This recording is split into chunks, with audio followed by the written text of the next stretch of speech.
Hi, this is Farzan Ghadially, your finance expert. Today, what we're going to talk about is the great Indian startup ecosystem in India. We've been hearing the word unicorn a number of times. So, what exactly is a unicorn company? A unicorn company is a company with a valuation of $1 billion. $1 billion, that's a lot of valuation. Put it in normal terms, it is about 7,500 crores plus of valuations.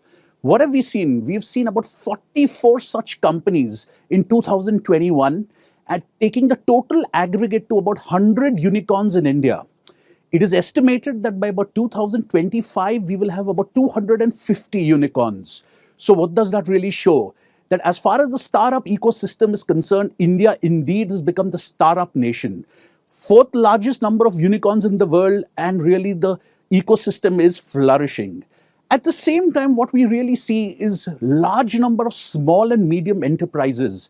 That is the backbone of the Indian economy that employ large amounts of people struggling for capital, struggling for small amounts of capital, a few lakh rupees, and they cannot really function. At the same time, in the same economy, here we see companies that are 2 to 5 years that are flourishing, raising millions and millions of dollars and getting into a unicorn status. So it is really the same economy, the same market, the same consumption story, but really two ways in which things are functioning.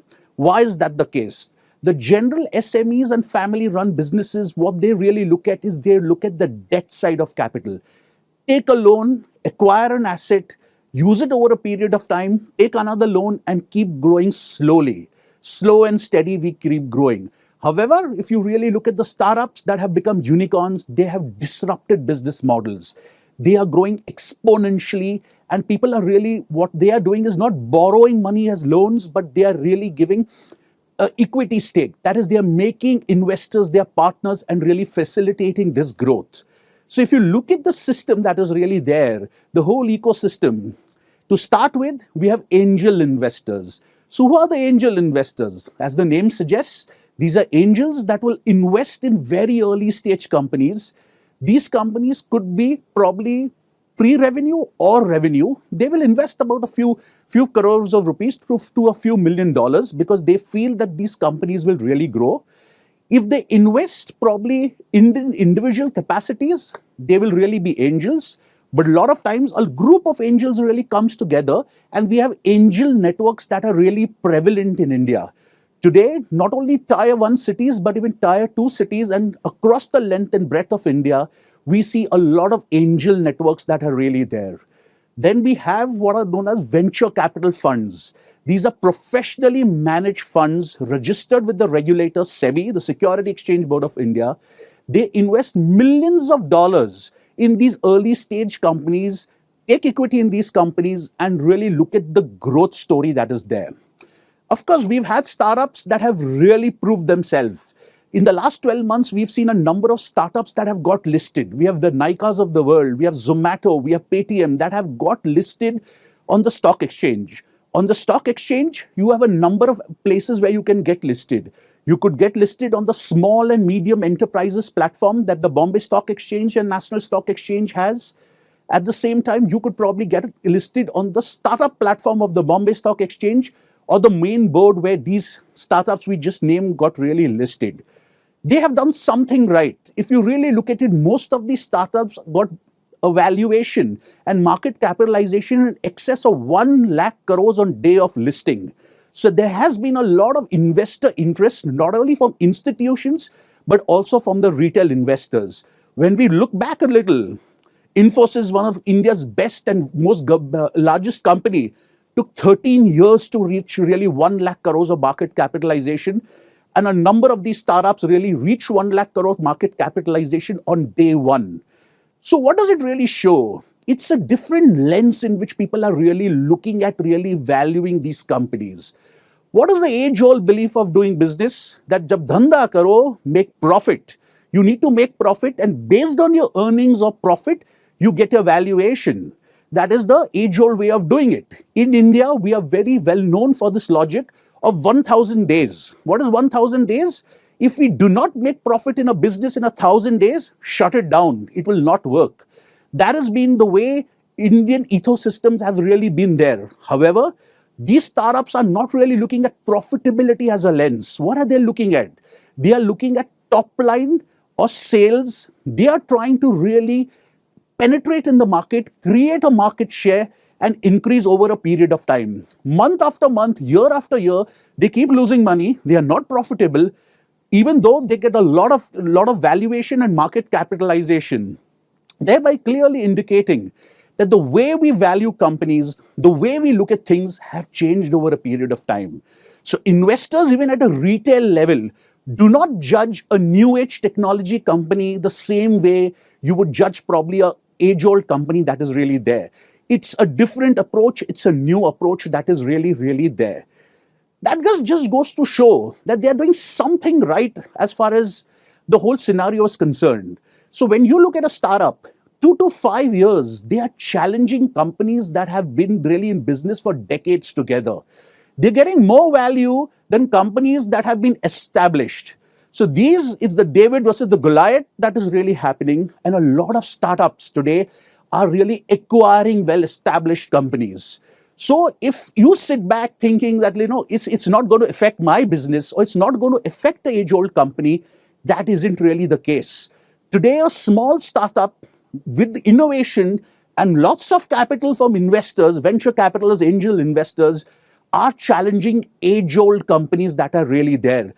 Really challenging in a way where existence of the age-old companies is really being challenged. Business models are being challenged. So if you look at these companies, what are they really doing? First thing, they're doing a lot of technology disruption. Technology is really the backbone on which these new companies are really disrupting the business model. You're sitting at home, you're hungry, you want to order something, you get onto a platform and really order it. You're disrupting the way complete business is really, really done. You're sitting at home, you want to go someplace, you decide where you want to go. In seconds, you can probably book a commute or a car. It's again disrupting the way business is really, really done. That's the first thing. Second, the most important, they are very asset light. When I mean asset light, the conventional way of doing business is acquire something, use it over a period of time. But if you look at the startup ecosystem, not only in India, but even in developed markets like US, what are we really seeing? We are looking at asset-light models that are really Airbnb, one of the best startups that is there around the world, doesn't own a single room or a single hotel. But in terms of valuation and capitalization, it is higher than most hotels put together.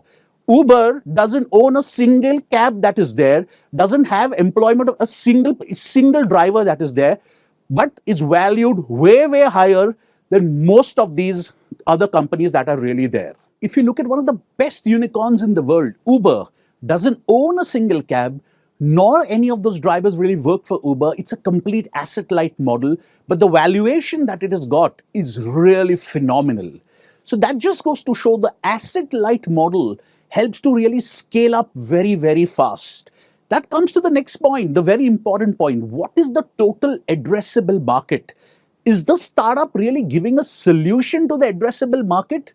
The great Indian growth story is a consumption story.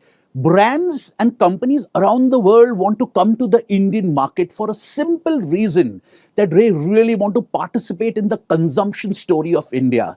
So is the startup really addressing a large addressable market? If it is addressing a large addressable market, then it's a time in which it can scale across tier 1, tier 2 cities and really capture market share that is there. Most important in a startup is execution. It's very good to have an idea. Maybe you get funded for an idea by some investor. However, the critical part is how are you executing that idea? The beauty in a startup is the execution, the team that you really, really have. Hence, your team, the mentors that you really take, and the way you execute your idea is the difference between a unicorn and a normal startup. So all our friends that are really looking at starting a journey, that are really looking at getting into entrepreneurship, you're at the right time. The Indian economy is picking up. The capex cycle is really picking up. Taxation is easing out. What are we going to really see? We are going to see more wealth created in the next 10 years compared to the last 75 years. This is the decade for India. wherein startups will come, bright individuals will come, investors in India around the world will really back those ideas, and you will see a lot of employment, a lot of investment that is really being created. Hence, execution, a good team is of very important essence. Most important thing, lastly, most important that every startup should really look at is how is it going to scale from one point to another point is something that we should really look at. Hence, a lot of people that are looking at starting a company or looking at giving up a job and really starting something on their own, this is the right moment. I think the period is right, opportunity is right, investors are really there, and you have the potential of really creating a billion-dollar startup, a unicorn, within no time, within 2 to 3 years. In the past, what took 2 to 3 decades can be done in the 2 to 3 years now. That is the power that we really possess as far as India is really concerned. Hence, all our friends, till we see you next time, if you have an idea, if you think that, you can make a difference, you can have a large addressable market, it's a matter of time that your idea turns into the next unicorn. Wishing all our viewers a lot of luck. Capital is available. Ideas are available. It's the time you get on and execute it. The time is now. So hopefully that we would see many, many, many more unicorns in times to come and indeed make the Indian economy the startup capital and unicorn capital of the world. Thank you so much. Subscribe to Midday India. Get direct notifications on all our videos by clicking on the bell icon.